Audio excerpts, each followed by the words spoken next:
February 14th, 1943. Kasserine Pass, Tunisia. Field Marshal Erwin Rommel stood on a ridge watching American soldiers retreat in disorder. Abandoned vehicles littered the road. Equipment scattered everywhere. Entire units dissolving into panicked groups of men running for the rear.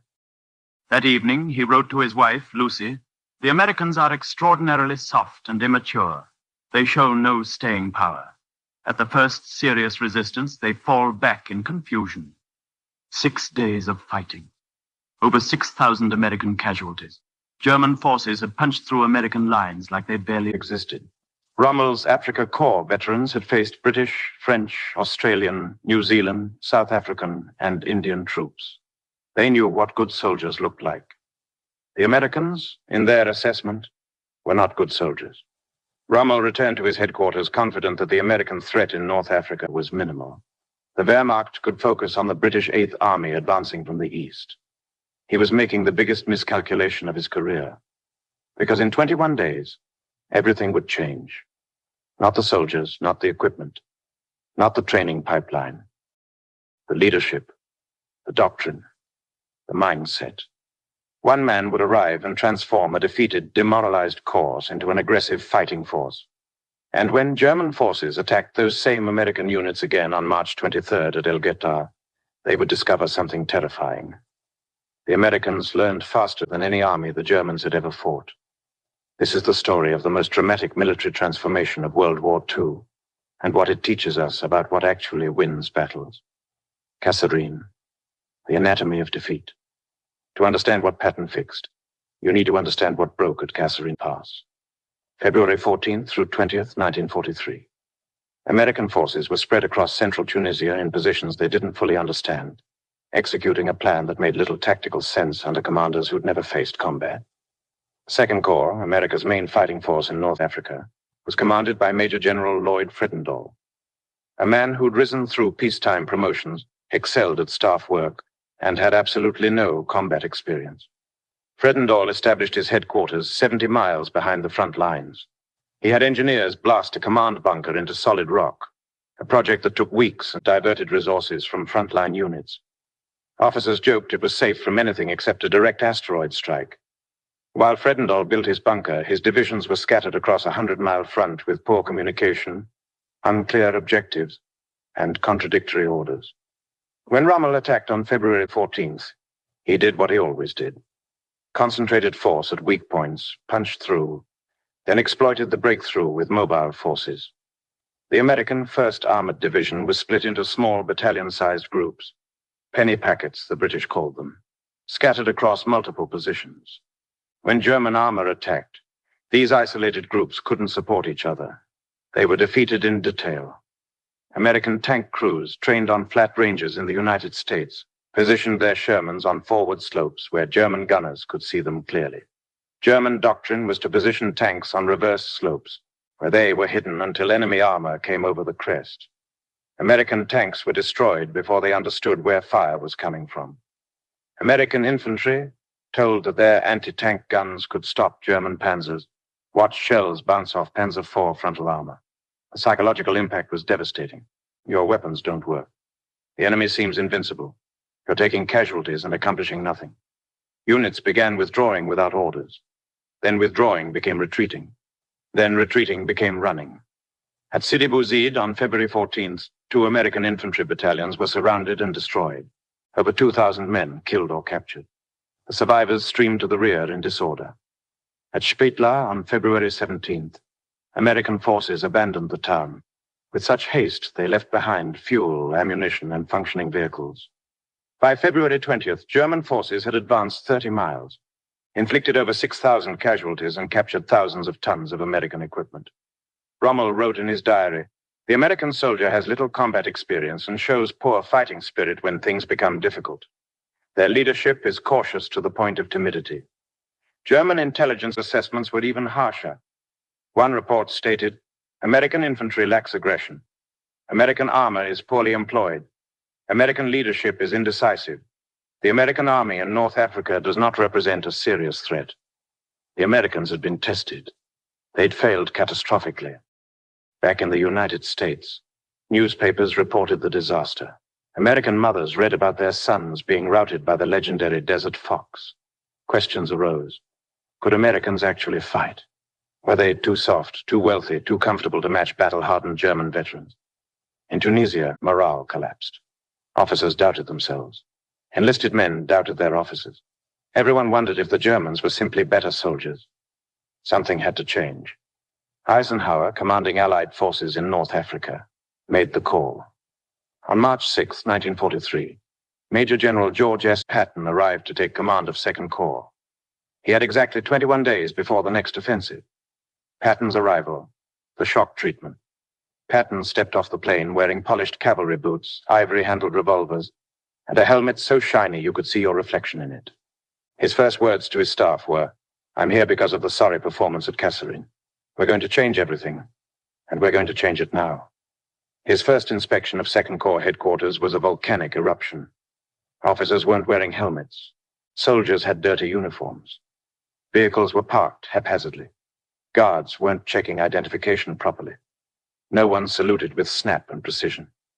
Patton fired people on the spot, not for incompetence in battle, for sloppiness in garrison, for missing buttons, for unshined boots, for slouching. His officers were baffled. Men had just been through a traumatic defeat. Morale was fragile. And Patton was screaming about uniform standards. But Patton understood something his critics didn't. Discipline and combat effectiveness are connected. An army that's sloppy in small things will be sloppy in large things. Soldiers who don't take pride in their appearance won't take pride in their performance. He issued orders that seemed insane given the circumstances. Every soldier would wear a helmet and leggings at all times, no exceptions. Every vehicle would be camouflaged and maintained to standard. Inspections would be daily. Every officer would wear ties. In the desert. In combat. Saluting would be enforced everywhere. Officers who didn't return salutes properly would be relieved. Physical training would resume immediately. Soldiers who'd just been in combat would be running obstacle courses. Guards would challenge everyone, including generals. Patton himself was stopped by a sentry who didn't recognize him. Patton praised the guard publicly. His subordinate commanders thought he'd lost his mind. British officers monitoring the American corps thought it was a sideshow. The Germans, watching through their intelligence network, dismissed it as typical American obsession with appearance over substance. They were all wrong. Patton was rebuilding the psychological foundation of an army. He was teaching soldiers that standards matter. That discipline is what separates an army from a mob. That if you take pride in small things, you'll take pride in large things. Within a week, Second Corps looked different. Men stood straighter. Uniforms were clean. Vehicles were maintained. Guards were alert. But Patton wasn't just polishing the exterior. He was fundamentally changing how the Corps fought. Doctrine, learning from defeat. While Patton was issuing uniform orders, his staff was conducting the most important after-action review in American military history. What went wrong at Kasserine? Not the obvious surface-level answers. Poor morale, insufficient training, a tactical and operational failure. The list was damning. Tank employment. Americans scattered armor in small groups across wide fronts. Germans concentrated armor for breakthrough attacks. American doctrine needed to change. Defensive positions. Americans positioned on forward slopes in clear view. Germans used reverse slopes and camouflage. American doctrine needed to change. Artillery coordination. American artillery units operated independently with slow response times. Germans had artillery on call within minutes, coordinated at division level. American doctrine needed to change. Command and control. American commanders stayed at headquarters far from the front. German commanders led from forward positions where they could see the battle develop. American doctrine needed to change. Reconnaissance. Americans sent out patrols that reported back eventually. Germans had aggressive reconnaissance that provided real-time intelligence. American doctrine needed to change. Night operations. Americans rarely operated at night. Germans routinely attacked at night to create confusion. American doctrine needed to change. Patton didn't have time to retrain soldiers from scratch, but he could change how they were employed. He issued new tactical instructions. Armor would be concentrated, not dispersed.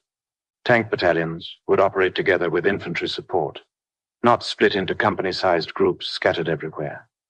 Defensive positions would use terrain intelligently. Tanks on reverse slopes. Infantry in depth with interlocking fields of fire. Obvious positions would be decoys. Artillery would be centrally controlled at division level. Any infantry commander could call for fire support and get it within 5 minutes. This was revolutionary for the American Army. Commanders would move forward. Division commanders at brigade headquarters. Brigade commanders with battalions. Battalion commanders with companies. You can't command what you can't see. Reconnaissance would be aggressive. Not passive observation, but active patrolling to find enemy positions and weaknesses. Night attacks would become standard. Counterattacks. His caution had led to disaster. Patton's philosophy. The best defense is violent offense. Hit the enemy before he can organize. Keep hitting him so he's reacting to you instead of making his own plans. Make him afraid of you instead of you being afraid of him. The transformation. 21 days. March 6th through March the 22nd, 1943. Patton drove his corps like a man possessed. He was everywhere, visiting frontline units, observing training exercises, checking defensive positions, talking to soldiers. He relieved officers who didn't meet his standards, not for incompetence, for lack of aggression. One division commander was fired for being too defensive-minded.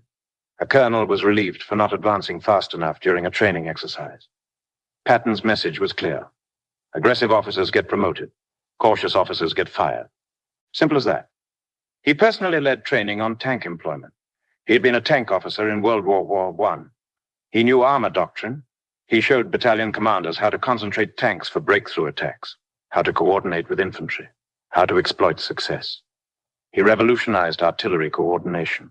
Second Corps Artillery Commander was Brigadier General Charles Hart, an exceptional officer who understood modern fire support. Patton gave him authority to coordinate all artillery fires at corps level. Any unit in contact could get artillery support within minutes. It sounds simple. It was revolutionary. In most armies, artillery belonged to divisions and couldn't be borrowed easily. Patton centralized it, creating overwhelming fire support wherever needed. He pushed night training hard. American soldiers, like most armies, preferred fighting in daylight where you could see. Patton forced night marches, night attacks, night defensive drills. His philosophy: if Germans think Americans won't fight at night, we'll hit them at night.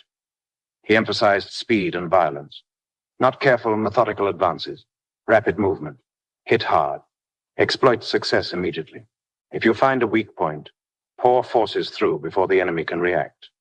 Most importantly, he changed the mindset from defensive to offensive. After Kasserine, American soldiers thought of themselves as victims, brave men overwhelmed by superior German forces. Patton made them see themselves as predators. His speeches were legendary, profane, aggressive, completely inappropriate by modern standards, but effective.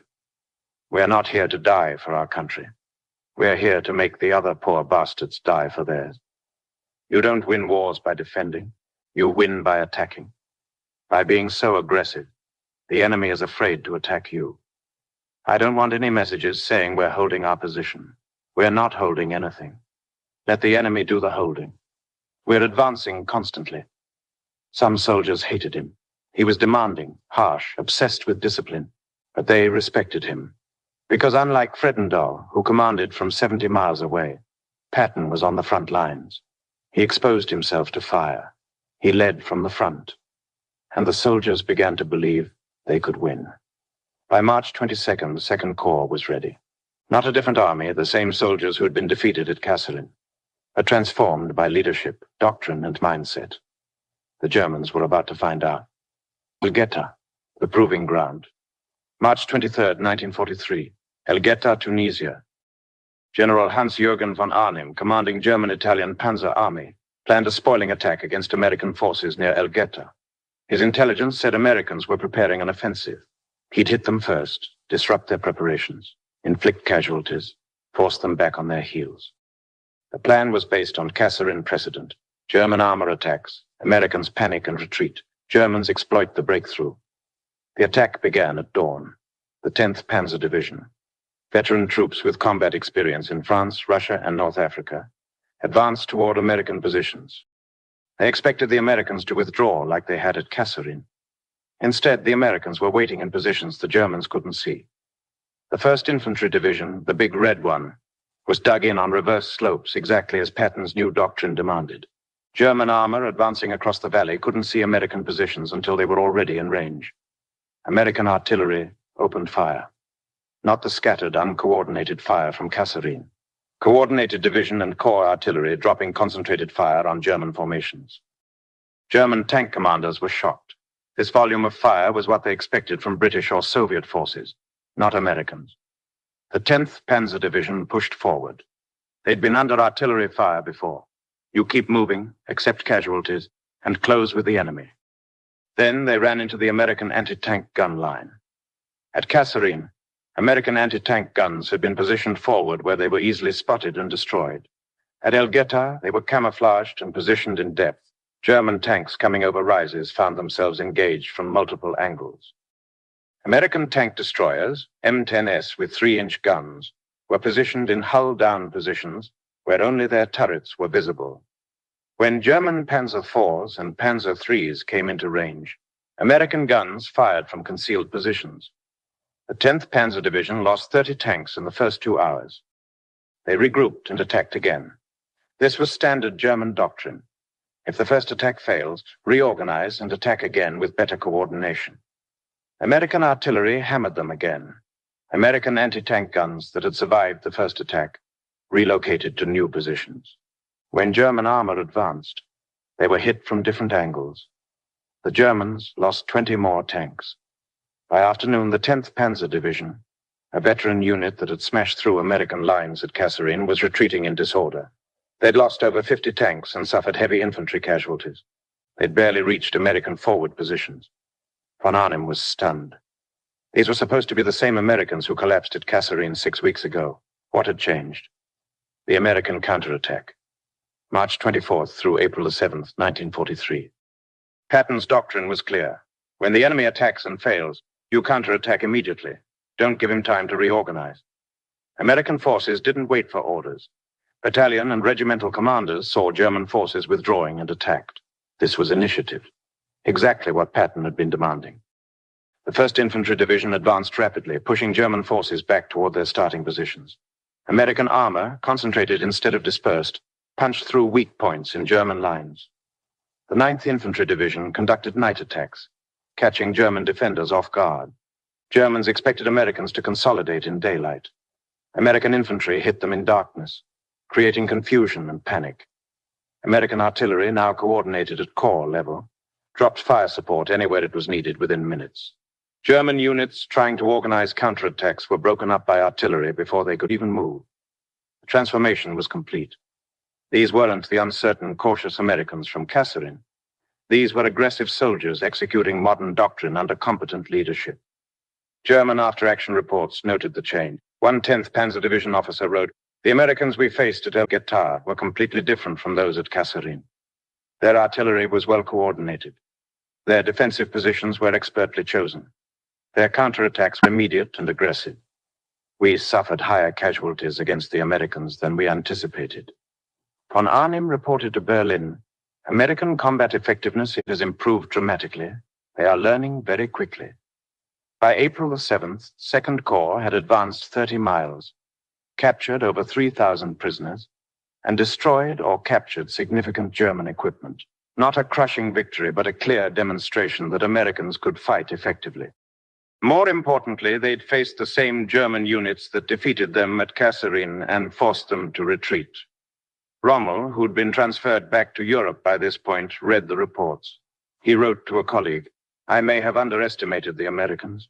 They learn quickly." That was an understatement. What actually changed? So what did Patton actually do in 21 days? He didn't change the soldiers.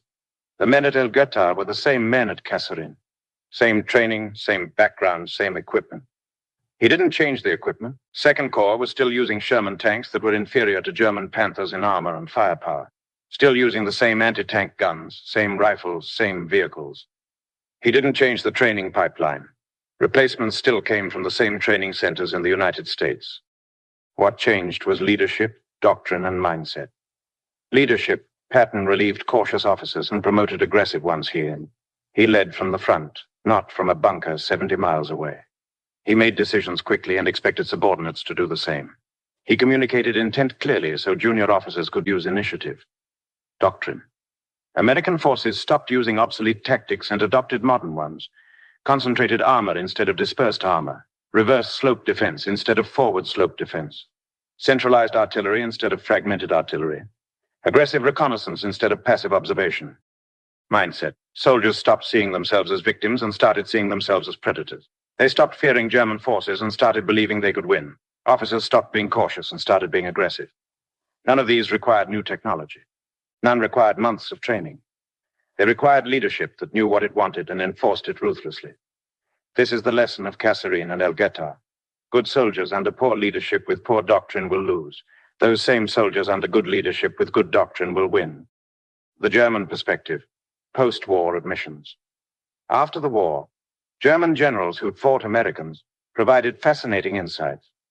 General Siegfried Westphal, Rommel's chief of staff in North Africa, said in post-war interviews, "The Americans at Kasserine Pass were poorly led and poorly employed. 6 weeks later at El Guettar, they were a different force. Not because the soldiers changed, but because the leadership and tactics changed. This transformation happened faster than any we'd seen." General Fritz Bayerlein, who commanded Panzer Division and fought Americans repeatedly, said, "The Americans learned from every battle. What worked against them once wouldn't work again. They adapted faster than British or Soviet forces. By Normandy, American infantry and armor coordination was the equal of any army in the world." Field Marshal Albert Kesselring, who commanded German forces in Italy and faced Americans throughout the Italian campaign, wrote in his memoir, "American soldiers were individually brave and well-equipped, but initially poorly led and poorly employed. Once they corrected their doctrinal and leadership deficiencies, they became extremely formidable. Their ability to correct mistakes quickly was their greatest strength." But perhaps the most telling admission came from General Hasso von Manteuffel, who commanded panzer divisions on both eastern and western fronts. In post-war interrogations, he said, "By 1944, we preferred facing Soviet forces to American forces in many circumstances. Soviet forces were predictable. They'd attack in massive waves. We knew their doctrine because it rarely changed. American forces adapted constantly. What worked against them in one battle wouldn't work in the next. They identified weaknesses in our tactics and exploited them. They combined firepower and mobility more effectively than any army we faced." This from a general who'd fought at Moscow, Kursk, and across Eastern Europe. He considered Americans more adaptive than Soviets. The broader pattern, learning faster. El Guettar wasn't an isolated incident. It was the beginning of a pattern that would define American military performance throughout the war. In Italy, American forces initially struggled with mountain warfare. German defenders held defensive positions in mountainous terrain for months, but American forces adapted, developing specialized mountain tactics, improving coordination between infantry and artillery, learning to use terrain more effectively. At Salerno in September 1943, American forces nearly lost their beachhead. German counterattacks almost pushed them back into the sea, but they held, adapted, and within days were pushing inland.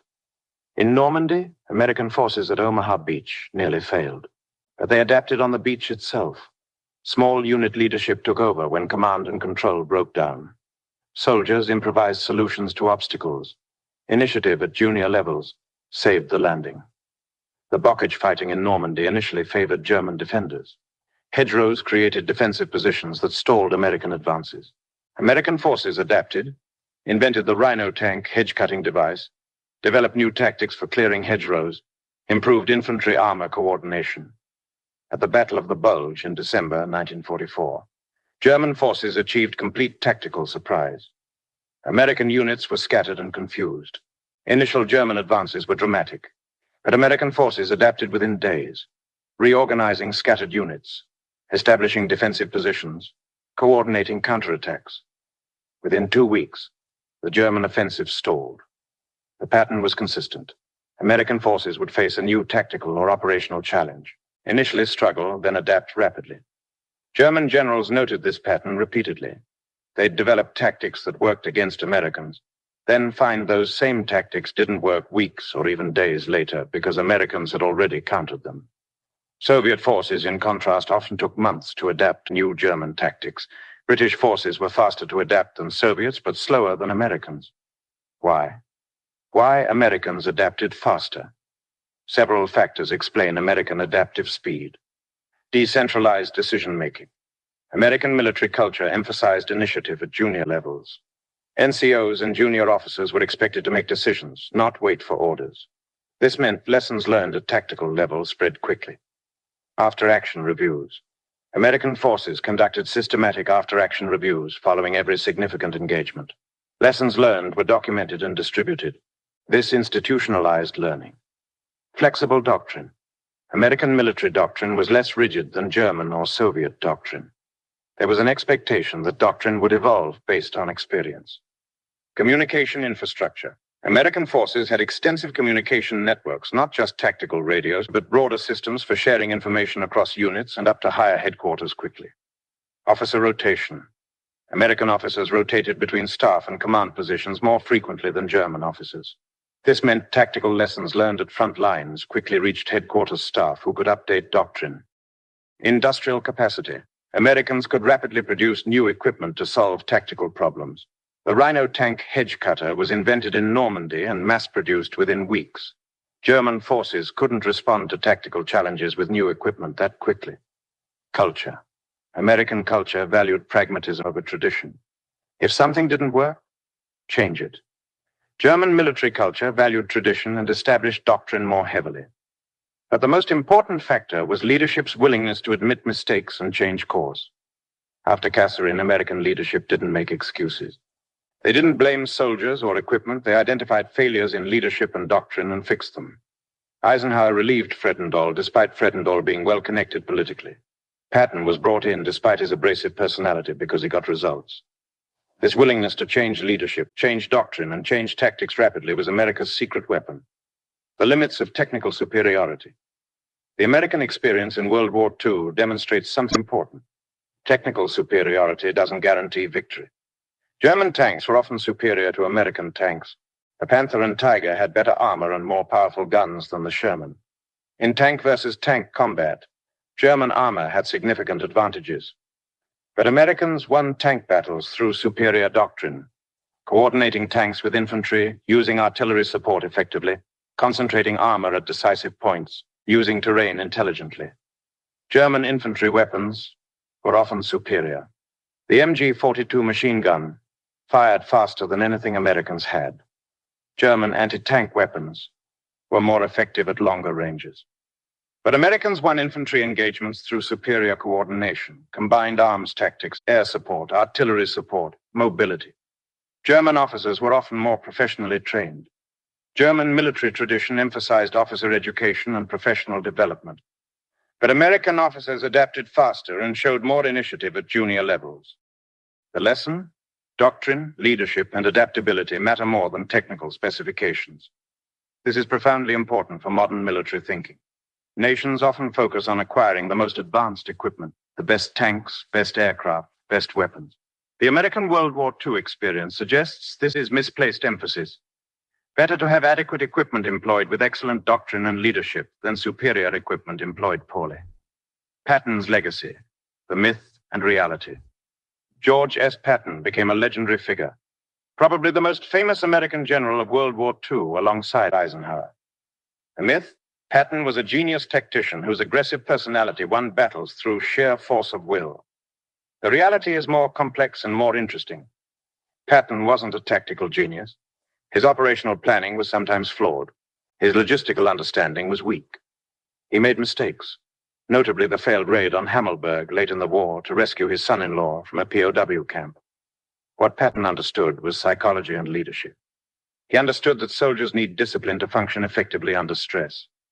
Not discipline as punishment, but discipline as structure, clear standards, consistent enforcement, pride in unit performance. He understood that morale is built through leadership visibility. Soldiers fight better when they see their commanders sharing danger. Fredendall commanded from 70 miles away. Patton commanded from the front. He understood that aggression creates momentum. Cautious forces allow the enemy to dictate terms. Aggressive forces force the enemy to react. He understood that doctrine matters. You can have brave soldiers with good equipment, but if your doctrine is flawed, you'll lose. Fix the doctrine, and everything changes. Most importantly, he understood that transformation happens through leadership, not time. You don't need months to change an army's effectiveness. You need clear vision, ruthless enforcement, and visible leadership. 21 days.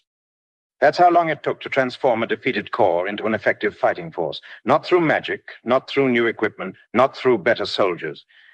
Through leadership. The Kasserine El Guettar lesson. So, what does Kasserine Pass and El Guettar teach us? First, initial defeat doesn't predict final outcome. American forces were humiliated at Kasserine. 6 weeks later, they defeated the same German units. The difference wasn't the soldiers, it was how they were led and employed. Second, doctrine matters more than equipment. Sherman tanks didn't become better than Panthers. But American doctrine for employing armor became better than German doctrine. Third, leadership visibility matters. Patton's presence on front lines changed morale and effectiveness. Fredendel's absence contributed to defeat. Fourth, adaptability is a force multiplier. Americans learned from defeat faster than Germans adapted to American improvements. Fifth, aggression creates advantage. Cautious forces wait to be attacked. Aggressive forces choose where and when battles happen. Sixth, discipline and effectiveness are connected. Patton's obsession with uniform standards wasn't cosmetic. It rebuilt pride and unit cohesion after a demoralizing defeat. 7. Systemic problems require systemic solutions. Patton didn't just motivate soldiers. He changed how armor was concentrated, how artillery was coordinated, how commanders communicated, how forces trained. These lessons remain relevant. Modern militaries focus heavily on technological superiority. Advanced sensors, precision weapons, stealth capabilities. Kasserine and El Guettar suggest this focus may be misplaced. Better to focus on doctrine, leadership development, adaptability, and aggressive execution. Give competent leaders adequate tools and good doctrine, and they'll defeat technically superior opponents. Rommel's reassessment. Erwin Rommel never fought Americans again after Tunisia. He was transferred to Europe and eventually commanded forces defending against the Normandy invasion. But he continued to follow reports about American combat performance, and his assessment changed dramatically. In February 1943, after Kasserine, he had written to his wife that Americans were soft and immature. By May 1944, 1 month before D-Day, he wrote to a colleague, "Do not underestimate the Americans. They have corrected their initial deficiencies. Their material superiority is overwhelming. But more importantly, they have developed effective doctrine and aggressive leadership. They will be formidable opponents." This from a man who'd fought British, Free French, Australian, New Zealand, South African, Indian, and Polish forces across North Africa. From a man who'd commanded panzer divisions in France in 1940. From one of Germany's most experienced and successful commanders. He'd watched Americans transform from defeated, demoralized forces at Kasserine into effective, aggressive forces at El Guettar and beyond. He'd watched them adapt faster than any opponent Germany faced. And he knew what it meant. When American forces landed at Normandy on June 6, 1944, 15 months after Kasserine Pass, they weren't the uncertain force that collapsed in Tunisia. They were a battle-hardened army that had learned hard lessons and applied them ruthlessly. German forces defending Normandy found this out within hours. The transformation that began with Patton taking command of 2nd Corps on March 6, 1943, had rippled through the entire American army. Conclusion. What wins battles? February 14th, 1943. American forces collapsed at Kasserine Pass. German forces advanced 30 miles. American casualties exceeded 6,000. Rommel dismissed Americans as soft and immature. March 23rd, 1943. 37 days later. The same American soldiers with the same equipment defeated the same German units at El Guettar. German casualties exceeded expectations. German commanders began reassessing American capabilities. What changed? Leadership, doctrine, mindset. Patton arrived. He enforced discipline. He changed tactical doctrine. He demanded aggression. He led from the front. He transformed a defeated force into an effective one in 21 days. Not through magic. Not through better technology. Not through better soldiers. Through competent leadership applying sound doctrine. This is the lesson that transcends World War II and remains relevant today. Equipment and technology matter, But leadership, doctrine, and adaptability matter more. Give competent leaders adequate tools and sound doctrine, and they'll defeat technically superior opponents. Give poor leaders superior tools and flawed doctrine, and they'll lose to inferior opponents. Kasserine Pass proved this. El Guettar confirmed it. And German generals in their post-war testimonies admitted it. The Americans learned faster than any army we faced. That was America's secret weapon. Not the Sherman tank or the M1 Garand or industrial capacity. The ability to learn from defeat, adapt rapidly, and come back stronger. 21 days. One transformation. A lesson for the ages.